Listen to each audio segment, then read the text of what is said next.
വിദ്യാധിരാജ ശ്രീ ചട്ടമ്പി സ്വാമികളുടെ ജീവകാരുണ്യ നിരൂപണത്തിലേക്ക് നാം കടക്കുകയാണ്. സിദ്ധാന്തപക്ഷം ചട്ടമ്പി സ്വാമികൾ അവതരിപ്പിക്കുന്നത് ഇങ്ങനെയാണ്: ജനന മരണത്തിലകപ്പെടുന്നതിനെയെല്ലാം ആരും കൊന്നില്ലെങ്കിലും സ്വാഭാവികമായിട്ട് മരണം സംഭവിക്കുന്നു. അതിനാൽ പ്രകൃതി സൃഷ്ടി ഹിംസയ്ക്കായിട്ടല്ല. അത്രയുമല്ല, അല്പനേരമെങ്കിലും അനങ്ങാതെയും മിണ്ടാതെയും ഭക്ഷിക്കാതെയും ശ്വാസമടക്കിക്കൊണ്ട് ഇരിക്കാമെങ്കിൽ അത്രയും നേരം അഹിംസകനായിരിക്കാൻ കഴിയുകയും ചെയ്യും. കുട്ടികളല്ലാത്തവർക്കെല്ലാം ഇത് കഴിയുന്നതാണ്. അതിനാൽ എല്ലാത്തിനെയും ഹിംസിക്കാനല്ല, ഹിംസിക്കാതിരിക്കാനാണ് കഴിയുന്നത്.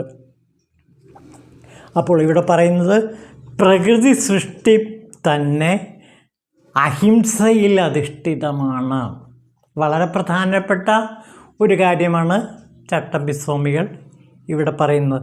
പ്രകൃതി സൃഷ്ടി ജീവജാലങ്ങളെയെല്ലാം അഹിംസയ്ക്കനുസരിച്ചാണ് സൃഷ്ടിച്ചിരിക്കുന്നത്, ഹിംസിക്കാനായിട്ടല്ല എന്ന മഹാസത്യം ഇവിടെ ചട്ടമ്പി സ്വാമികൾ വെളിവാക്കുകയാണ്. മനുഷ്യന് മാംസഭക്ഷണം ആദ്യം വെറുപ്പും പരിചയത്താൽ പിന്നീട് ഇഷ്ടപ്പെടുന്നതും സിംഹാദികൾക്ക് അങ്ങനെയല്ല. അതുകൊണ്ട് മൃഗങ്ങൾക്ക് ആഹാരമായിട്ടാണ് മനുഷ്യനെ സൃഷ്ടിച്ചത് എന്ന് പറയുന്നത് ശരിയല്ല. അപ്പോൾ ഇവിടെ മറ്റൊരു പ്രധാനപ്പെട്ട കാരണം പറയുകയാണ്. മനുഷ്യന് മാംസഭക്ഷണം ആദ്യം വെറുപ്പാണുണ്ടാക്കുന്നത്. മാംസഭക്ഷണം നമുക്ക് സത്യത്തിൽ വെറുപ്പാണുണ്ടാക്കുന്നത്. ചിരപരിചിതമായ ആ ആവർത്തനം കൊണ്ട് പിന്നെ മാംസഭക്ഷണം നാം ഇഷ്ടപ്പെടുന്നു. അപ്പോൾ ഇവിടെ പറയുന്നത് പ്രകൃതി സൃഷ്ടി തന്നെ അഹിംസയിൽ അധിഷ്ഠിതമാണ്. വളരെ പ്രധാനപ്പെട്ട ഒരു കാര്യമാണ് ചട്ടമ്പി സ്വാമികൾ ഇവിടെ പറയുന്നത്. പ്രകൃതി സൃഷ്ടി ജീവജാലങ്ങളെയെല്ലാം അഹിംസയ്ക്കനുസരിച്ചാണ് സൃഷ്ടിച്ചിരിക്കുന്നത്, ഹിംസിക്കാനായിട്ടല്ല എന്ന മഹാസത്യം ഇവിടെ ചട്ടമ്പി സ്വാമികൾ വെളിവാക്കുകയാണ്. പിന്നെ ഹിംസവാദികളെക്കുറിച്ചിട്ടും അതേപോലെ അഹിംസാവാദികളെക്കുറിച്ചിട്ടും ചട്ടമ്പി സ്വാമികൾ പറയുന്നത് ഇങ്ങനെയാണ്. അതായത് ഒരു ഹിംസാവാദി ഹിംസയെ ഒരു നാട്ടിലേക്ക് അയക്കുന്നു എന്നിരിക്കട്ടെ. അപ്പോൾ എന്താണ് സംഭവിക്കുന്നത്?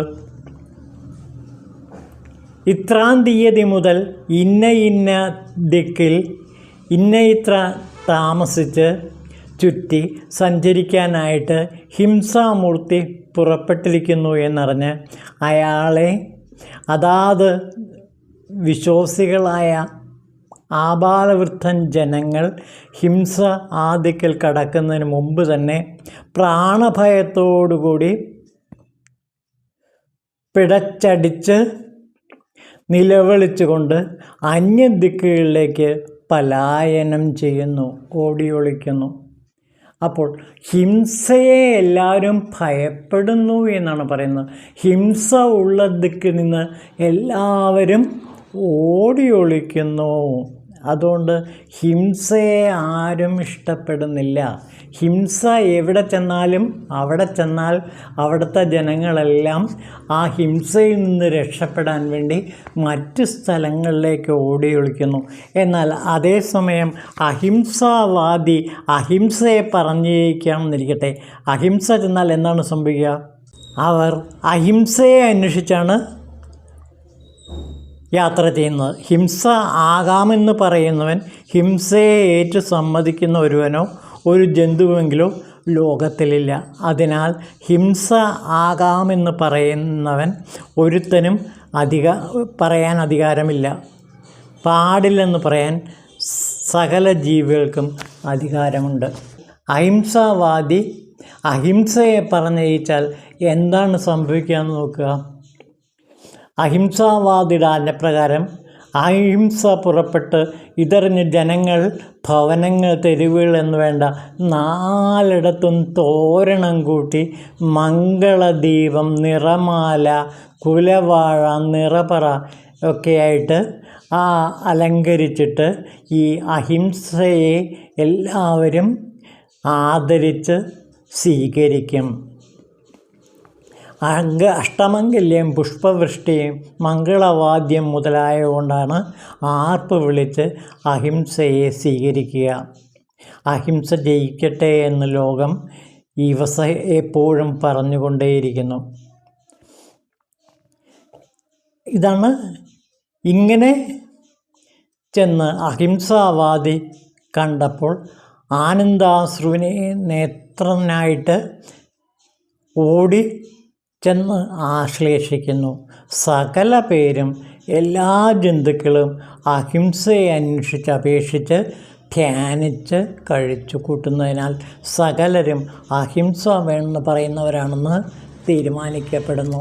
അപ്പോൾ ഇവിടെ പ്രധാനമായിട്ടും ഒരു കാര്യം ചട്ടമ്പി സ്വാമികൾ പറയണം. അതായത് ഒരു ഹിംസാവാദി ഹിംസയെ ഒരു നാട്ടിലേക്ക് പറഞ്ഞയക്കുന്നു എന്നിരിക്കട്ടെ. ഉടനെ ആ നാട്ടിലുള്ള എല്ലാവരും ഹിംസയെ ഭയപ്പെട്ട് അവിടെ നിന്ന് ഓടി ഒളിക്കും. അവിടെ പറഞ്ഞയച്ച ഹിംസാവാദി ഉണ്ടെങ്കിൽ പോലും ആ ഹിംസാവാദി പോലും അഹിംസ ഉള്ളിടത്തേക്ക് ഓടിച്ചെല്ലുന്നു. ഹിംസ ആരും ആഗ്രഹിക്കുന്നില്ല. അതുകൊണ്ട് ഹിംസയെ എല്ലാവരും വെറുക്കുന്നു എന്നുള്ള ആ സത്യം ചട്ടമ്പി സ്വാമികൾ ഇവിടെ പറയുകയാണ്. അതേസമയം ഒരു അഹിംസാവാദി അഹിംസയെ ഒരു നാട്ടിലേക്ക് പറഞ്ഞേക്കുന്നു എന്നിരിക്കട്ടെ. ഉടനെ ആ അഹിംസ ചെല്ലുന്ന സ്ഥലങ്ങളെല്ലാം മംഗളദീപവും ജയ ജയ ശബ്ദം വിളിച്ചുകൊണ്ടും ആൾക്കാർ ഈ അഹിംസയെ സ്വീകരിക്കുന്നതായിട്ടാണ് നാം കാണുന്നത്. അങ്ങനെ അഹിംസ എവിടെ ചെല്ലുന്നുവോ അവിടെയെല്ലാം സ്വീകരണവും ആദരവും ബഹുമാനവും അഹിംസയ്ക്ക് കിട്ടുന്നു. എല്ലാവരും അഹിംസയെ ആശ്ലേഷിക്കുന്നു. ഇതാണ് ഹിംസയും അഹിംസയും തമ്മിലുള്ള പ്രധാന വ്യത്യാസം. എല്ലാവരും ഹിംസയെ വെറുക്കുന്നു, എല്ലാവരും അഹിംസയെ നെഞ്ചേറ്റിലാളിക്കുന്നു. അതുകൊണ്ട് അഹിംസ പ്രകൃതിയുടെ ധർമ്മമാണ് എന്നാണ് ചട്ടമ്പി സ്വാമികൾ ഇവിടെ പറയുന്നത്. ചട്ടമ്പി സ്വാമികളുടെ ജീവിതത്തിലും ഇതിന് അനേകം ഉദാഹരണങ്ങളുണ്ട്. നമുക്ക് ജീവചരിത്രകാരന്മാർ ചട്ടമ്പി സ്വാമികളുടെ ജീവിതത്തിലെ ചില നിമിഷങ്ങളെ ആവിഷ്കരിക്കുന്നത് നോക്കാം. കാർത്തികപ്പള്ളി താലൂക്കിൽ കീരിക്കാട്ടുള്ള ഒരു മാന്യൻ്റെ ഗൃഹത്തിൽ ഭയങ്കരനായ ഒരു കടിയൻ പട്ടി ഉണ്ടായിരുന്നു. ടൈഗർ എന്നാണ് ആ പട്ടിയുടെ പേര്. അവൻ എല്ലാവരെയും ഉപദ്രവിക്കുമായിരുന്നു. എന്നാൽ ചട്ടമ്പി സ്വാമികൾ ചെന്നപ്പോൾ വാലാട്ടി ടൈഗർ സ്നേഹം പ്രകടിപ്പിച്ചു ചട്ടമ്പി സ്വാമികളോട്. ഇത് കണ്ട ആൾക്കാരെല്ലാം അത്ഭുതപ്പെട്ടു പോയി എന്നാണ് ജീവചരിത്രകാരന്മാർ പറയുന്നത്. അതുപോലെ ഒരിക്കലൊരു പാമ്പ് സ്വാമികളുടെ കാൽവിരലിൽ കടിച്ചു. ഉടനെ അദ്ദേഹം രക്തപ്രവാഹം തടഞ്ഞിട്ട് വിഷം തുടച്ചു കളഞ്ഞു. അപരാധിയായ പാമ്പാകട്ടെ വ്യസനത്തോടു കൂടി തല താഴ്ത്തിക്കൊണ്ട് അനങ്ങാതെ കിടന്നു. സ്വാമികൾ അവനെ തലോടിയിട്ട്, മോനെ, ഒട്ടും വ്യസനിക്കേണ്ട, വേഗം നിൻ്റെ പാട്ടിന് പോയിക്കോ എന്ന് പറഞ്ഞു. അത് അവിടെ നിന്ന് വേഗത്തിൽ ഇഴഞ്ഞു പോവുകയും ചെയ്തു. അപ്പോൾ കടിച്ച പാമ്പിനോട് പോലും അത്യധികം സ്നേഹം കാണിച്ച ചട്ടമ്പി സ്വാമിയെ നാം കാണുന്നു. ഇതുപോലെ വേറെയും ഒരുപാട് സംഭവങ്ങൾ ജീവചരിത്രകാരന്മാർ വിവരിക്കുന്നുണ്ട്. മാവേലിക്കരയുള്ള ഒരു വീട്ടിൽ ചട്ടമ്പി സ്വാമികൾ വസിക്കുമ്പോൾ ഒരു ദിവസം ആ വീട്ടുകാർ ഉറുമ്പുകളുടെ ശല്യം അസഹ്യമായിരിക്കയാൽ അവയെ അഗ്നിക്ക് ഇരയാക്കുവാൻ തീരുമാനിച്ചു. ഉടനെ ചട്ടമ്പി സ്വാമികൾ വീട്ടുകാരെ വിലക്കിയിട്ട് കുറേ അരിപ്പൊടി എടുത്തുകൊണ്ട് വരാൻ പറഞ്ഞു.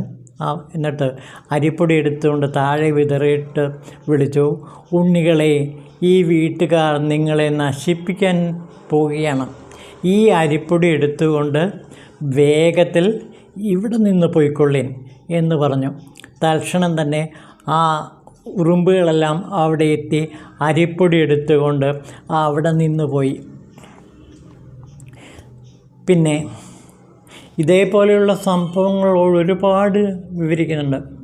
സ്വാമികൾ മാവേലിക്കരയുള്ള കണ്ടിയൂർ ക്ഷേത്രത്തിൻ്റെ വടക്കോട്ടുള്ള റോഡിൽ കൂടി പോവുകയായിരുന്നു.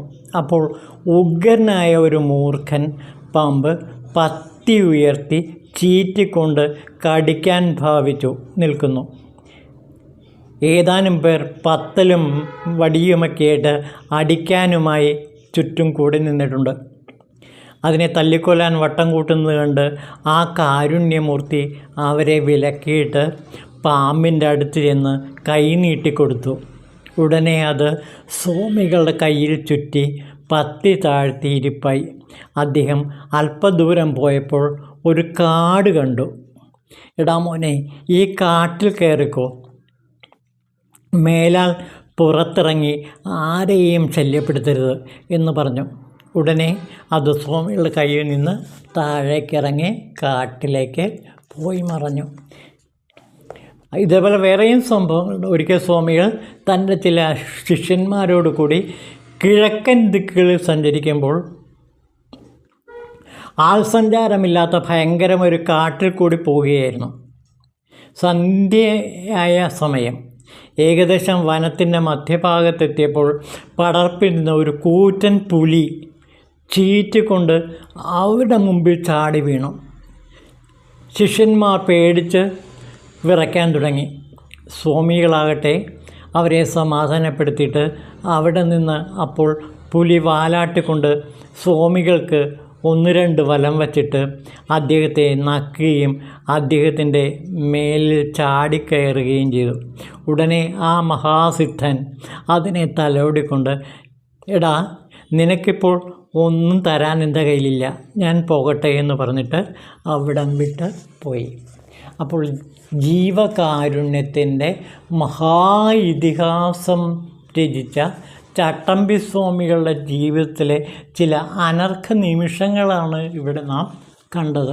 അപ്പോൾ എങ്ങനെയാണോ ഒരു അഹിംസാവാദിയെ എല്ലാവരും സ്നേഹിക്കുകയും ഏറ്റവും വലിയ ശത്രുക്കൾ പോലും ആദരിക്കുകയും ബഹുമാനിക്കുകയും ചെയ്യുന്ന പുലി പോലും ചട്ടമ്പി സ്വാമികളുടെ മുമ്പിൽ വിനയാന്യുതനായി വലം വച്ചിട്ട് അദ്ദേഹത്തിൻ്റെ കാൽപാദങ്ങൾ നക്കുന്ന കാഴ്ച നാം കാണുന്നു. ഇതാണ് ഒരു അഹിംസാവാദിയുടെ ഒരു ജീവകാരുണ്യത്തിൻ്റെ മൂർത്തിമത് ഭാവമായ ഒരു വ്യക്തിയുടെ അടുത്ത് ഈ പ്രകൃതിയിലെ മറ്റ് ജീവജാലങ്ങൾ, ശത്രുക്കൾ പോലും പെരുമാറുന്നു. അത്രയ്ക്ക് കരുത്താണ് അഹിംസയ്ക്ക്. അഹിംസ കൊണ്ട് എല്ലാത്തിനെയും വിജയിക്കാൻ കഴിയും എന്നാണ് ഇവിടെ ചട്ടമ്പി സ്വാമികൾ ജീവകാരുണ്യ നിരൂപണത്തിൽ നമ്മളോട് പറയുന്നത്. ഓം ശിവായ നമഃ.